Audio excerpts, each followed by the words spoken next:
All right. Look at that. All right. Welcome to Cannabis Radio Live, everybody. This is our inaugural episode of Cannabis Radio Live. I'm Darren Babin. If you don't know me, it's okay. You'll get to know me right along with everybody else in this little journey. But joining me today and going into this new journey of something that we're doing, we're mixing our radio with video. Is Brasco, who is our senior producer and, of course, the host of Blunt Business. Brasco, here we are, It's buddy. funny. It's funny that we've been doing our own podcasting and doing audio for over 15 years, both of us, and you longer than I have. And we've known it's always like we've always been ahead of the times when it comes to trying to do something with video, trying to do something with audio, and the things we could do ahead of time. Always been, forward thinking about it. Yeah. And now everybody else wants to play in the playground of let's do podcasting, let's do video, everybody wants to get one of these type of mics on and get going. Let's What's do it, right? happening now? Well, you know what? Like it is the advent, and we've been talking about this for a while now. The whole do we play inside of Facebook's sandbox? Do we play inside of YouTube sandbox? By the way, hi YouTube. We're pushing this over to YouTube as well. We're behaving. We are behaving. So YouTube, Facebook, multiple Facebook pages. So if you're watching this on your favorite Facebook page, thanks for tuning in. Share this with some friends, like it, follow us, smash the little notification button so that when we go live, like, you get notified. And we're gonna do this. So what is Cannabis Radio Live? It's just us going live. No, I'm just kidding. So we're gonna talk about some of the big stories that are out there in cannabis over the previous week. We're going to talk about some of the little hot buttons. We're going to drill down into just one ultimately, and then of course we're going to talk about some of the things that are going on around Cannabis Radio. We'll talk about some of the new shows that are dropping on the network with special guests and whatever, things like that. And of course, we'll bring on some special guests. We'll also be doing some giveaways and stuff like that. So, George, I think we're gonna kind of get this thing off and running. So there's a number of big stories out there. And one of them, to me, doesn't seem to be like we've always talked about big weed, big money, and all the numbers of bills that they try and shove into Congress at once. There's And always by the way, I don't want to make it where when we're talking at all that we need to be political about it. Oh, all I want is Congress to respond, to actually do something for the industry. Everybody can go ahead and agree to disagree on how things should be, but the thing is, we actually want some relief from our government to do something about it, because we know there's a lot when it comes to the industry about how it could be an economic boom. Like right now, the economy is going up and down all over the place. It's crashing. It's coming back up. If you had cannabis into the mix and the money, look at the tax revenue that California gets, $4 billion. Think of the rest of the country. And, politicians like their money, right? Yeah. So take your cut, come to us and say, okay, let us do our thing. Just let us do our thing and we can handle this. So I'm grateful that at this point we're starting to see big corporations get behind it, right? Like one who was Amazon, right? Amazon, they put their money where their mouth is, right? They put money behind lobbying, for the legalization. What else? Well, there's an update that they put out, and Fortune 500. Or there was a story that was put out about how they want to be Earth's best employer and Earth's safest place to work. And one of the things they talked 4 different things about what they supported. So, MORE Act, safe banking. Yeah. But the one thing I'll tell you that's important was, and this is what I think every company out there, especially tech companies, and Amazon, Uber's talked about it. We've had others, but the one thing that really stands out, there's a VentureBeat article I want to take from. They talk about reputation risk, and they said that they evaluated the current conflict between state and federal law, and their decision of endorsing or accommodating cannabis on their platforms doesn't pose enough of a reputation risk. The Right. biggest freaking company in the world. And they're saying, Well, yeah, we're going to and stand behind cannabis. and then they went one step further, right? They are no longer drug testing their employees for marijuana. Yeah. Good I on them. mean, that's enough for me to, continue ordering stuff from Amazon, right? Like, I think for the longest time that was one of the biggest concerns for a lot of people right after legalization was their employer concerns. And I think we've gotten far enough into this for employers to realize, right, just as Amazon has come to this conclusion, that eh, this is not the scary drug that everybody thought it was, and so they stopped testing their employees for marijuana. Way to You go, know, Amazon. on the Green Peak with the Richards Wiki, one of our shows on Cannabis Radio, when he Yep. talked to Steve D'Angelo, one of the big pioneers in the industry, Harborside Medical. And I remember there was one question he asked about, what does the tech industry, he talks to Silicon Valley types. And they're all saying, we're just waiting in the wings. We're kind of in the bullpen. We're waiting to go ahead and jump in and invest. We're all ready to go ahead and jump in the water and play in the cannabis industry and put money into it. We're just all waiting. And Yeah. everybody doesn't worry about reputation. It's just the media that wants to go and say something about what's bad about it. But the truth is, Wall Street's behind it. These big businesses, tech's behind it. I mean, what else do you need? Politicians obviously are trying to get around cutting corners to do it. Put in the National Defense Authorization Act. Let's try to get the Safe Banking Act embedded into something else. They're trying. They're trying to talk to the Attorney General. Deschedule it. Do something. Yeah, let's try something here. At least we're getting some kind of push. But, this just drowns away what you're talking about. Yeah. Nobody cares about this whole stigma or stereotype anymore. Not anymore. It's not there. No. I mean, in fact, Amazon spent nearly $5 million lobbying Congress for the MORE Act, right? So they really are, they're putting their money, where their mouth is.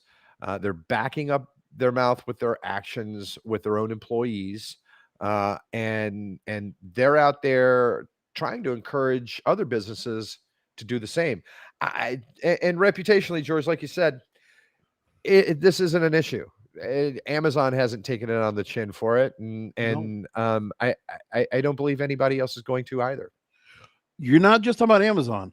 Alcohol and tobacco industries, they're in the lobbying front, and they're spending tens of millions of dollars per year trying to make this happen. And they're going to get it across the finish line. If anybody's going to do that, they're putting the money in there and just stacking, piling up. There you go. Now, I did want to talk about this other story we came across. This baffles the shit out of me. All right. So first off, if you're a parent and you're watching this, I want you to lean in just a little bit. All right. Do you consume cannabis? Lean in a little further. Okay. You have young kids, little ones, right? Curious. Put your edibles away. Yeah. Put your edibles away. Not like you put your guns out on the dining room table or something, right? Wow. Gummies are gummies or gummies or gummies for a 3-year-old, 4-year-old, 5-year-old, 10-year-old. Gummies are gummies, right? They don't know any different. You can tell them, oh, they're special. Oh, they're medicine. They're candy to them. They're going to put it in their mouth. They're going to eat it. And next thing you know, you're going to have a kid that is not in good shape. So now, do you need to put like childproof caps on this stuff? Like put like pills? Is that what we're going to have to do at some point?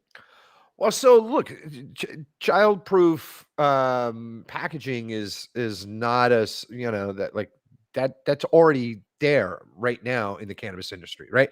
But edibles is I think a horse of a different color, right? Because I know there's some edible packaging that we've seen that when, like I mean, I can't get into it, right? It's crazy.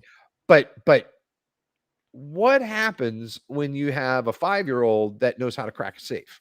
And I'm just saying, right? 5-year-olds can get into things that we don't just because, right? But I'm dead serious, right?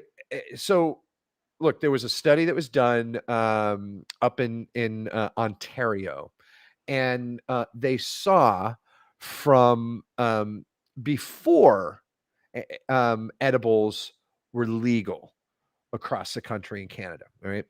Yep. It was just flower, right? So they measured emergency room visits for accidental ingestion of cannabis, right, in children.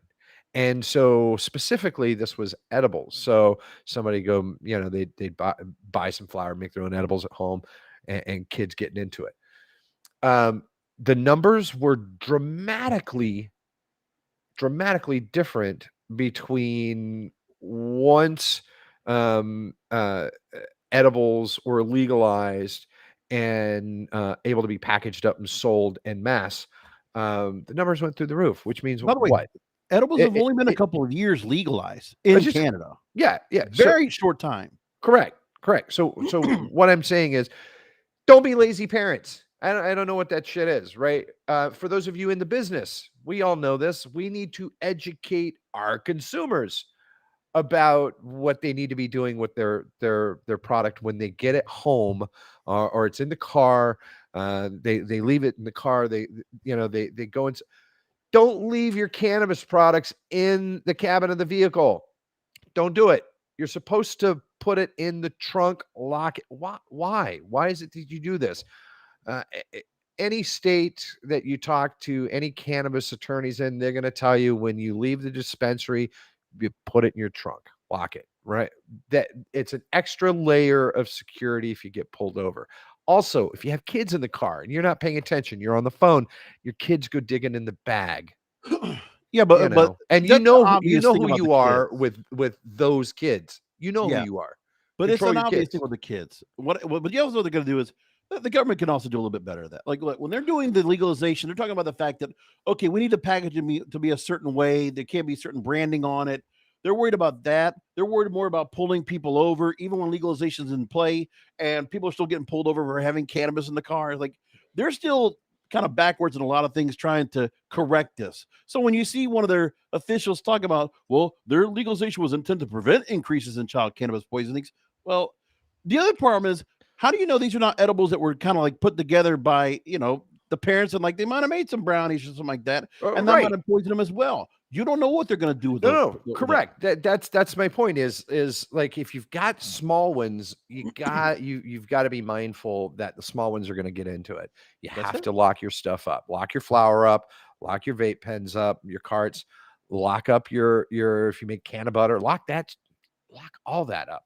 If you have finished product that you've made at home, put it up. Like it's really simple. Like Yeah. lock your stuff up. Kids will be kids and they don't know any different, right? And even if you got teenagers that think they know, they don't know. They don't know. They don't know. Lock it up, right? That's just what you do. Specifically for businesses, I think there's an opportunity surrounding this in doing outreach to your customer base, specifically showing responsibility around education, right? Yeah. As a parent, this is what you should be Which you doing. are a parent, by the way. I'm I not, am a but you parent. are. I am a parent, and I had a conversation with my kids about cannabis. Absolutely, right?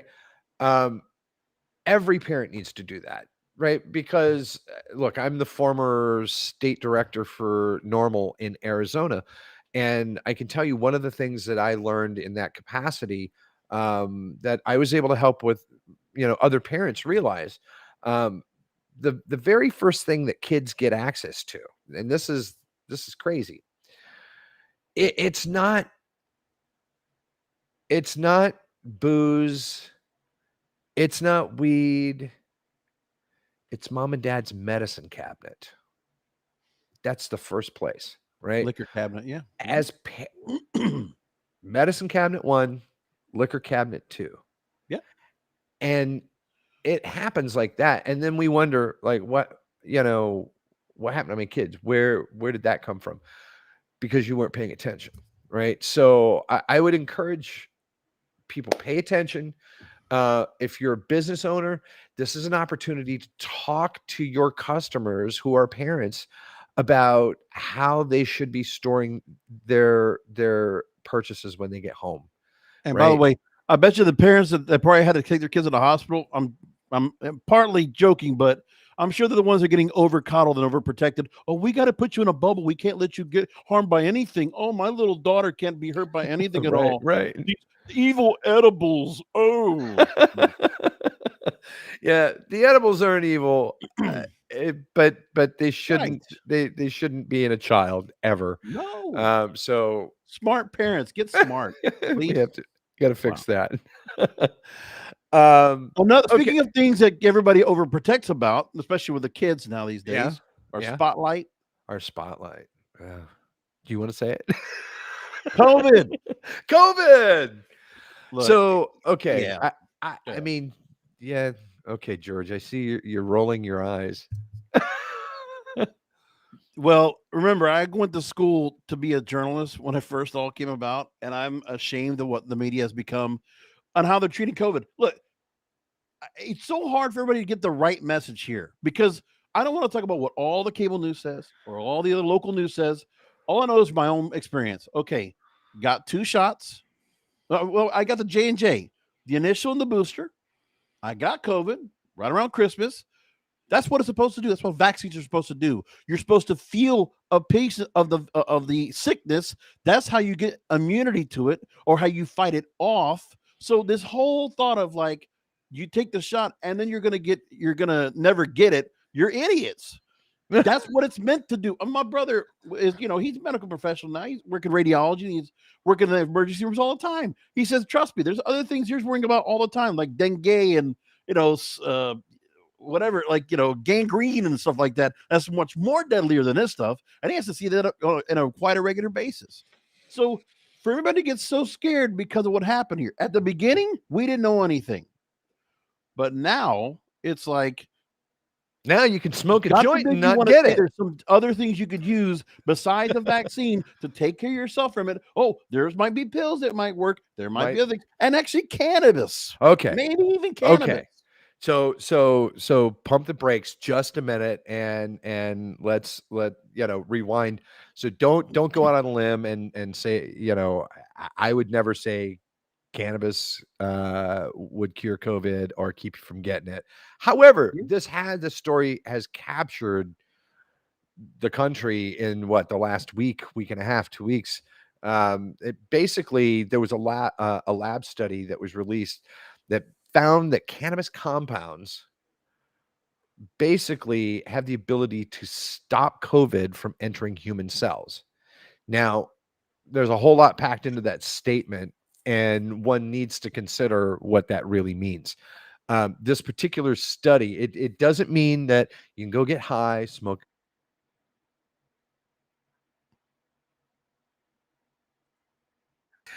You can't go get high and go, this is going to keep me from getting COVID. It's not, right? The study didn't say that. And I would be the first one to go, yeah, let's go not get COVID together. But at the start of the pandemic, Darren, I remember like not even a month after that, I started seeing pitches going on. Oh, well, CBD can do this and that. Like they were already trying to find and the market was open to say, hey, here's a cure, here's a treatment. Let's just jump on the bandwagon before we know anything. And some people got suckered into it. That's true. That's true. Now, I will say that there was I saw the initial question about cannabis and whether or not it held the ability to keep COVID from showing up.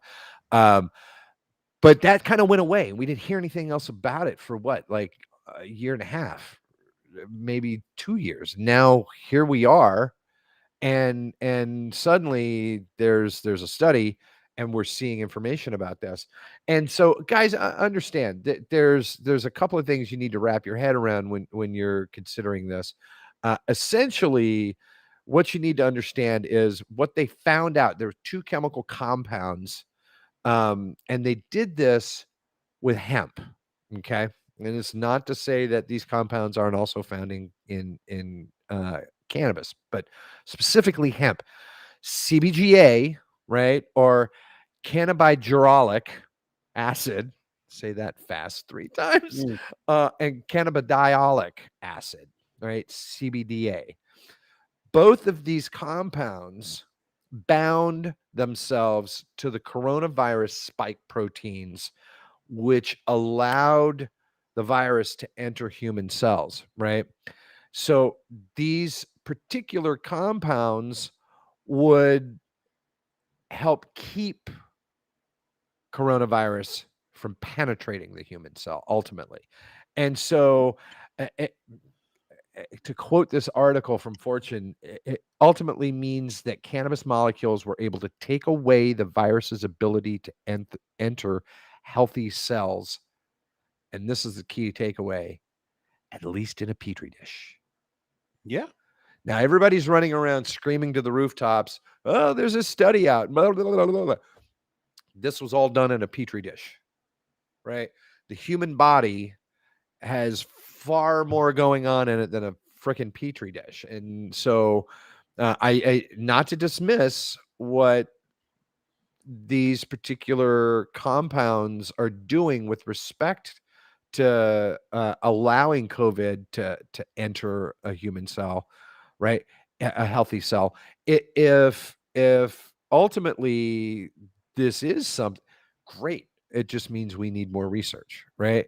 It doesn't mean that we need to be careless because we're a daily smoker, right? What does it mean?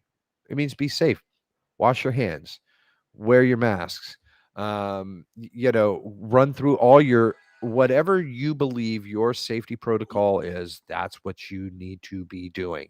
Stay in compliance with your state and local laws. And from a health-minded standpoint, sure, consume your cannabis, right? But don't use that as a crutch. Don't be silly, right? We don't have the information, and social media blew up because of that one study. But again, it's not a true holistic picture of whether or not cannabis does what they think it can do in the human body, like it's doing to the spike proteins in a petri dish, right? Right. And does that make sense, George? Yeah, absolutely does.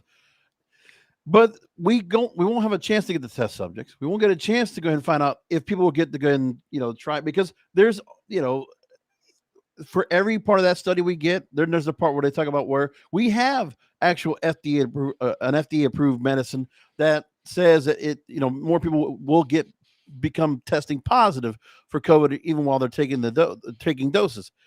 But this is another issue about research, and where anything when it comes to the hemp bill being implemented and CBD being something we can actually test, we can actually find out the real proof about it being working on epileptic seizures or aches and pains. The thing is that we're hearing about this research, but there are people that are holding us back from getting that research. Okay. And then the other part is we had to go and dig around for the story right here. Yeah, you can find out CBD can help curb COVID, but look where we had to go and find the stories from: U.S. News and World Report, SciTech. We're not finding it from ABC, NBC, CBS, right?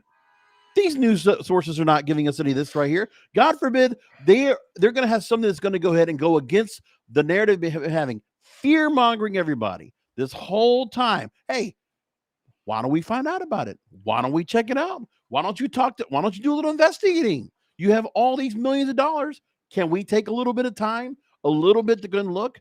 You have people right now masked up, running, jogging, driving, and it's like they're not even within like civilization for miles, but they're still doing it because the media has told them, hey, if they tell you 3 masks, you're putting it on. If they're telling you don't wear cloth now, wear N95. Yeah, find the fake N95s that China is creating for us. Okay, are we not going to believe the media, George? Is that it? No. And I've looked at stories after stories right now where there was not that long ago I did a story on a media podcast about how the decrease in viewership and the decrease in trust in all these different media outlets. COVID was that was the straw that broke the camel's back. That's it. Yeah. And anytime we could talk about, let's talk about remdesivir, let's talk about ivermectin, all this other stuff. But then again, it's just going to use as jokes. Well, George, because the media is like we can't believe, recess. if we can't believe the media, why should people watching believe us? No, I'm talking about George the has level no of answer media. for that. I'm talking about corporate owned. I'm with all you, of George. it. Listen, Look. it's hard for me because I used to work for NBC, right? I'm in like intricately aware with how the news was. Notice what I said, was crafted and formulated, right, in a very busy newsroom, right? But the people don't know what to believe today. Those people that run the news, they don't live like everybody else. They live in condos and high rises, and they're either some kind of Ivy League graduated. They're not amongst the rest. Okay, that's what it is. No, I'm with you. They can't relate to everyday America, to the audience they talk to. They lost that a long time ago. Well, so what I would say is, based on all this craziness, it just means we, the collective we, should stop putting all of our faith and trust in big media or social media, and we should do our own research, right? Don't let your Facebook profile or your Twitter profile or don't let Pinterest boards I'm not saying dictate. don't watch it. I'm not even saying don't watch it. Hey, Sure. You want to be entertained by the circus? Go right ahead. You can watch, all that. But the truth is, either way, you got to trust what you're listening to, and you got to believe it. When I hear every reporter sound like they're coming off an Inside Edition, and they have that inflection in their voice, COVID rates are going higher and things are getting worse. Like, it's just their inflection of the way they talk. They don't even talk like normal people anymore. I'm with you, George. And It's hypocritical. That's true. And we're gonna leave that part of the show where it was. George, tell me what have we dropped this week? Ricky's producing this. We dropped some new shows this week that folks should be aware of. Well, I could tell you that on Blunt Business, there's a recent episode with communications manager of Ask Growers, Tia Moskalenko. There was a lot of issues. Ask Growers. What'd you say? Ask Growers. Ask Growers. Got it. Yeah. So she writes for Benzinga Insider Green Entrepreneur, and she does media right. She actually covers various subjects and talks to the people about it.